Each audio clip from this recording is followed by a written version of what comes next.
ఏదైతే సంబంధించి వారు మాట్లాడిన అదొక ఇంటర్వ్యూకి సంబంధించిన ఒక క్లిప్ నిన్నటి స్పెషల్.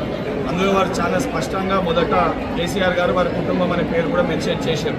కాకపోతే దాని తర్వాత మాట్లాడిన వర్డ్ కేవలం అది కనబడ్డది కాబట్టి దాన్ని వక్రీకరించి ఆ రకంగా కనబడ్డది.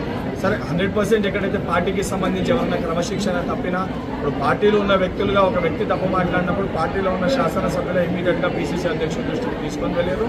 అండ్ పార్టీ సభ్యులున్నా కూడా తప్పు మాట్లాడితే వివరణ కూడా దానిపైన కోరడం జరిగింది. వారు కూడా ఏదైతే మాట్లాడిన మాటలు లేదు, నేను ఆ రకంగా మాట్లాడలేదని వాళ్ళ వారు సంజాయిషి కూడా ఇచ్చుకోవడం జరిగింది.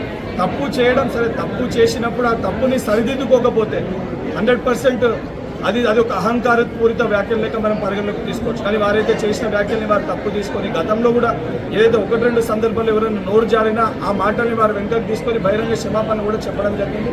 ఆయన 100% రానున్న రోజుల్లో ఇటువంటి తప్పులు కూడా పునరావృతం కావని ఒక సంపూర్ణమైన నమ్మకం, విశ్వాసం మాకు.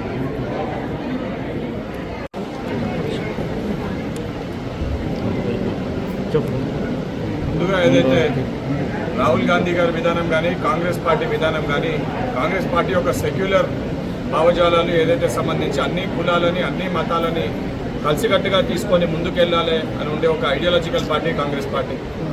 ఏదైతే నిన్న షాద్నగర్లో మా ఎమ్మెల్యే శంకర్ గారు మాట్లాడిన సందర్భము ఒక మీడియా ఇంటర్వ్యూలో మాట్లాడితే దాన్ని కొన్ని వర్డ్స్ని కట్ చేసి ఒక వ్యక్తుల పేర్లు తీసుకున్నప్పుడు దాన్ని వక్రీకరించి వేరే రకంగా సర్క్యులేట్ చేయడం జరిగింది.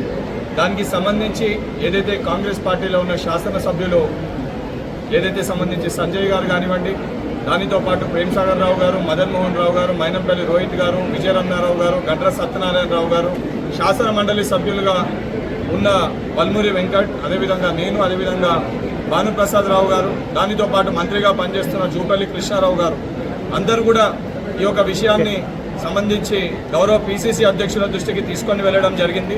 పీసీసీ అధ్యక్షులు ఇమ్మీడియట్గా దానిపైన స్పందించి శంకర్ గారు మాట్లాడిన మాటలకి పార్టీకి ఎటువంటి సంబంధం లేదు, పార్టీ చాలా స్పష్టంగా దానిపైన శంకర్ గారిని కూడా వివరణ కోరడం కూడా పీసీసీ అధ్యక్షుడు మహేష్ కుమార్ గౌడ్ గారు వివరణ కోరడం కూడా జరిగింది.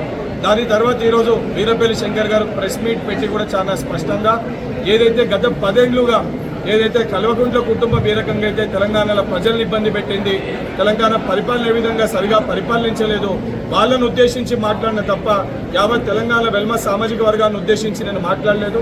ఆ రకంగా నేను మాట్లాడి వెల్మ సామాజిక వర్గానికి ఎవరికన్నా ఇబ్బంది కలిగినా, బాధ కలిగినా ఆ వర్డ్స్ని కూడా నేను ఉపసంహరించుకుంటున్నానని చాలా స్పష్టంగా వారు చెప్పడం జరిగింది. వారు కాంగ్రెస్ పార్టీ శాసనసభ్యునిగా ఉన్నారు కాబట్టి తప్పనిసరిగా ఏదైతే ఎవరైతే వెల్మా సంబంధించి యావత్ తెలంగాణ రాష్ట్ర వ్యాప్తంగానే ఆల్ ఇండియా వెల్మాస్ అందరూ కూడా ఎవరైతే వారి మనోభావాలు దెబ్బతింటే పార్టీ పరంగా వారికి కూడా బహిరంగ క్షమాపణ కోరుతూ 100% ఏదైతే ఎవరు కూడా వ్యక్తిగతంగా ఎవరిపైన బాధ ఇబ్బందులు ఉంటే, ఎందుకంటే గతంలో 10 ఏళ్ళు బీఆర్ఎస్ పార్టీ అధికారంలో ఉన్నప్పుడు అత్యధికంగా ఇబ్బందులు పడి అత్యధికంగా కేసులు పెట్టుకొని అత్యధిక భౌతిక దాడులు ఏదైతే అనుభవించిన వ్యక్తిని నేను, ఇదే వెల్మా సామాజిక వర్గానికి చెందిన వ్యక్తిని.